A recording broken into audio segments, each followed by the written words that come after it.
Bonjour et bienvenue sur TM Perfect Pix. Dans cette nouvelle vidéo consacrée à Lightroom, nous allons voir 4 astuces bien pratiques vous permettant de travailler plus facilement afin d'améliorer votre créativité. Donc sans plus attendre, générique et on passe à la première astuce. Générique.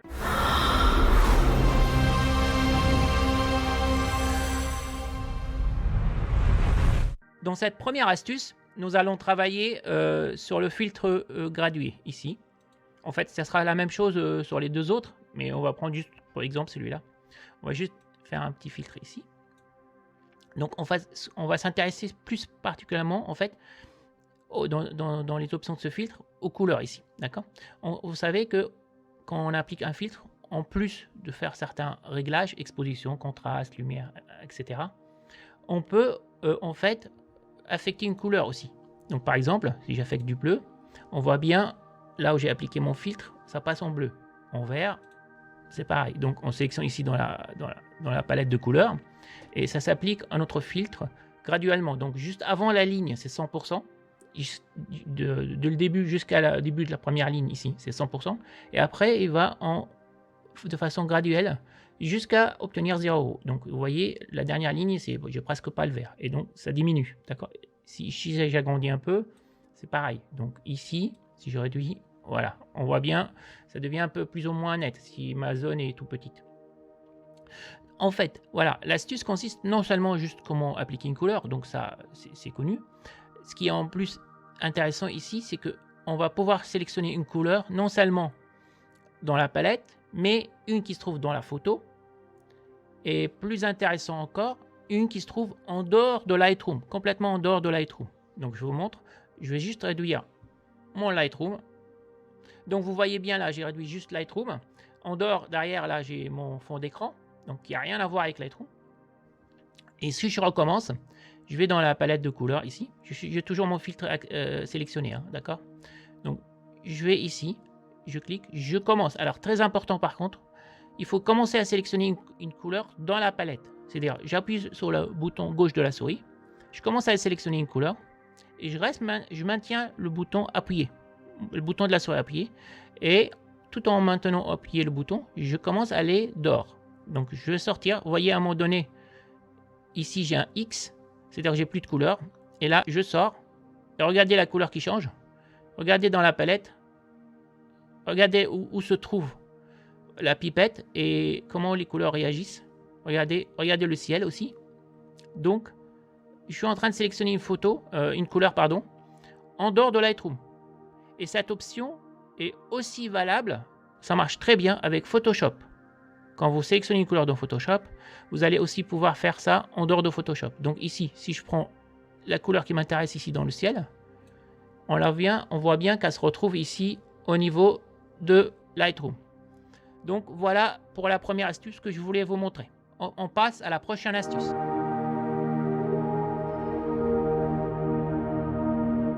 On va toujours rester dans le filtre gradué, mais c'est toujours aussi valable dans les deux autres. On va appliquer juste un filtre ici. Voilà, comme ça. Juste si vous voyez qu'il y a déjà des paramètres au niveau du filtre, pour les remettre à 0, juste on double-clique sur effet. Donc ça remet les réglages à 0 du filtre. Donc on met là. Donc ce qu'on va faire là, donc ce que je veux vous montrer, si je vais le pousser un peu à l'extrême, c'est juste que vous voyez la différence, d'accord. Mais c'est pas ce qu'il faut faire, hein. Vous allez voir. Donc ici, en appliquant un filtre, on peut par exemple réduire l'exposition, jouer avec le contraste, les hautes lumières. Donc je les pousse à l'extrême parce que vous allez voir ce que je vais vous montrer après. Donc les blancs, etc. Donc on peut mettre un peu de texture, on peut réduire la correction du voile, etc. Donc on peut jouer sur pas mal de paramètres.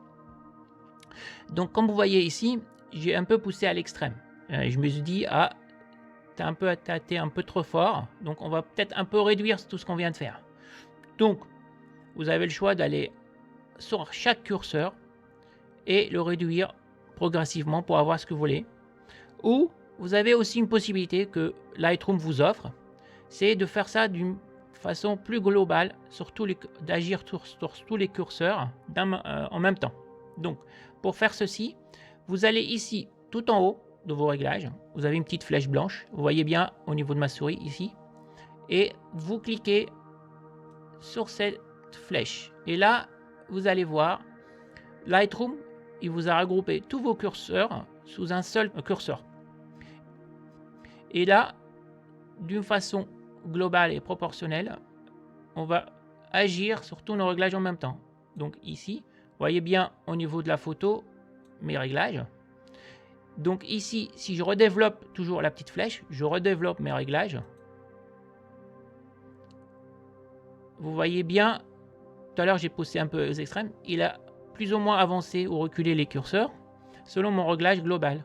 Donc là, vous avez une possibilité d'aller un peu plus vite et d'une façon un peu plus améliorée pour raffiner vos réglages. Donc je vous remonte. Donc regardez bien la position des réglages. Et si je renferme tous les réglages sous un seul curseur, donc je réduis par exemple encore un peu plus. Et là, si je redéveloppe mon curseur, vous voyez bien, il a encore bougé tout ce que je viens de faire comme réglage. Donc, c'est une façon en fait de travailler un peu plus rapidement et plus efficacement. Donc, voilà pour cette astuce. Et on passe à l'astuce suivante.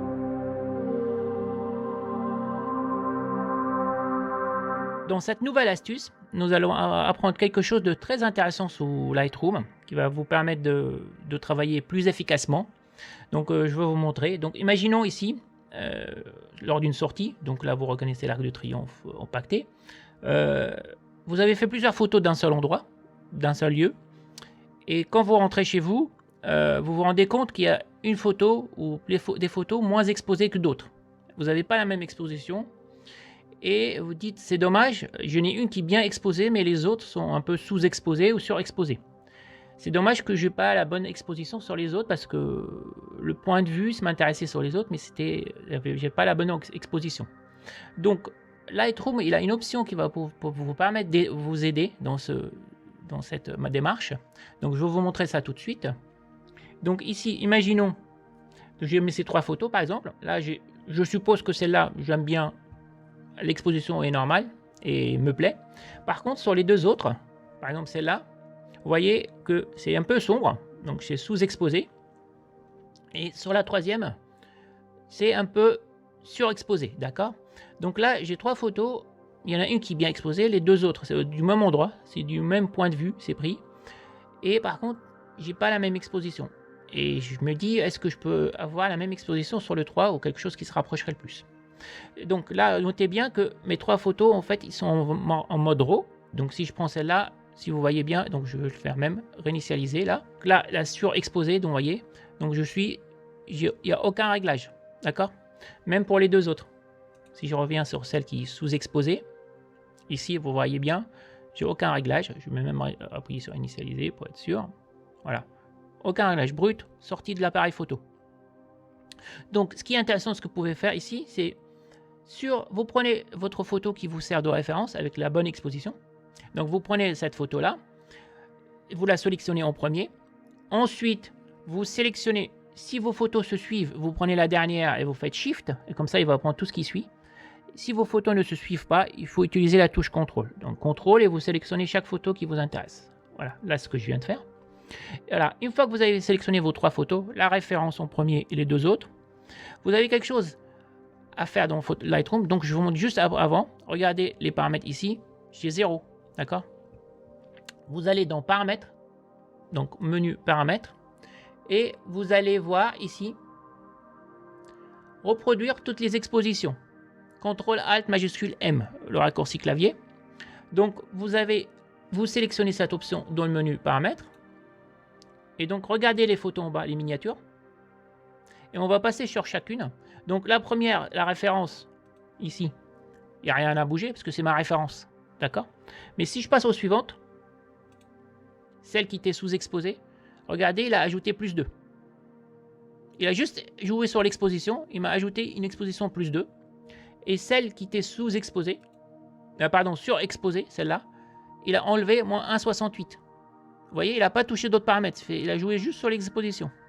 Et là, je me retrouve avec 3 photos bien exposées. Voilà. C'est intéressant si vous êtes en RAW, d'accord? Parce que vous avez toute l'amplitude des réglages. Donc voilà pour cette astuce, assez sympa. Donc, vous prenez votre photo de référence, vous sélectionnez les deux autres, vous allez dans paramètres et vous appliquez ce réglage. Donc il faut mieux le faire au départ, pas une fois que vous avez appliqué plein de réglages. Vous partez avec vos photos brutes et vous appliquez ça dès le début. Et donc vous allez voir, c'est assez intéressant. Voilà. Donc voilà pour cette astuce et on passe à l'astuce suivante.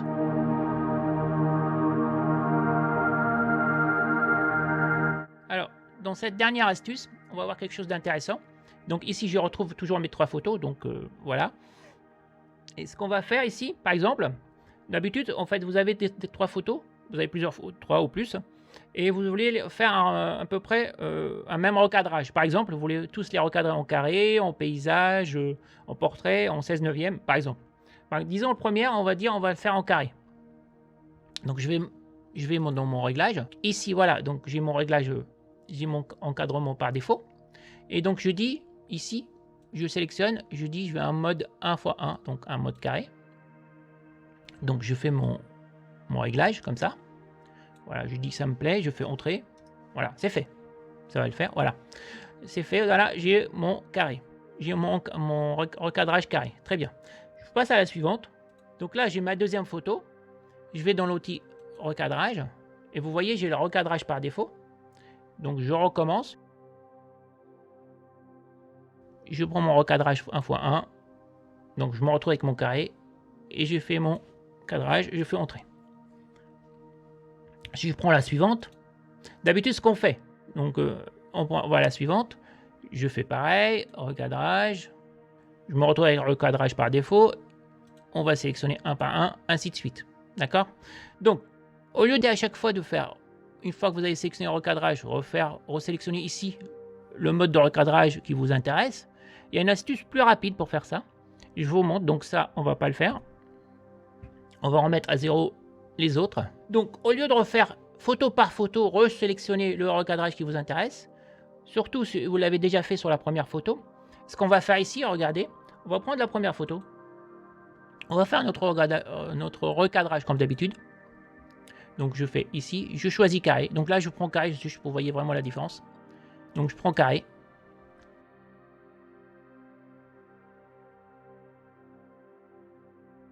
Donc, je positionne. Je fais entrer. Et là, ce qu'il faudrait faire, si vous voulez faire la même chose sur les autres photos, vous cliquez sur la deuxième photo. Juste vous cliquez. Il ne faut rien faire entre les deux. Hein. Juste cliquez. Et vous faites au clavier Shift A. Et là, vous voyez bien qu'il vous a ouvert l'outil recadrage avec le recadrage de la photo précédente. Donc, il ne va pas le mettre au même endroit, hein, au bon endroit, parce que ça, il ne saura pas le faire, parce que vous n'avez pas les 3 photos comme ici dans l'exemple, pareil. Par contre, il vous a ouvert le mode de réglage que vous aviez dans la précédente. Vous avez juste à vous déplacer, votre recadrage pour faire votre recadrage. Vous voyez, j'ai mon carré. Je fais entrer. Je fais sur la suivante. Juste, je sélectionne, je clique en bas dans les miniatures. Shift A au clavier. Et là, vous voyez bien, je me retrouve avec mon carré. D'accord ? Voilà ce que je voulais vous montrer. J'espère que vous avez aimé, vous avez apprécié ces 4 astuces sur Lightroom. Et ça va vous permettre de travailler un peu plus efficacement et progresser dans le développement. Et en attendant la prochaine vidéo, je vous dis à bientôt. Ciao!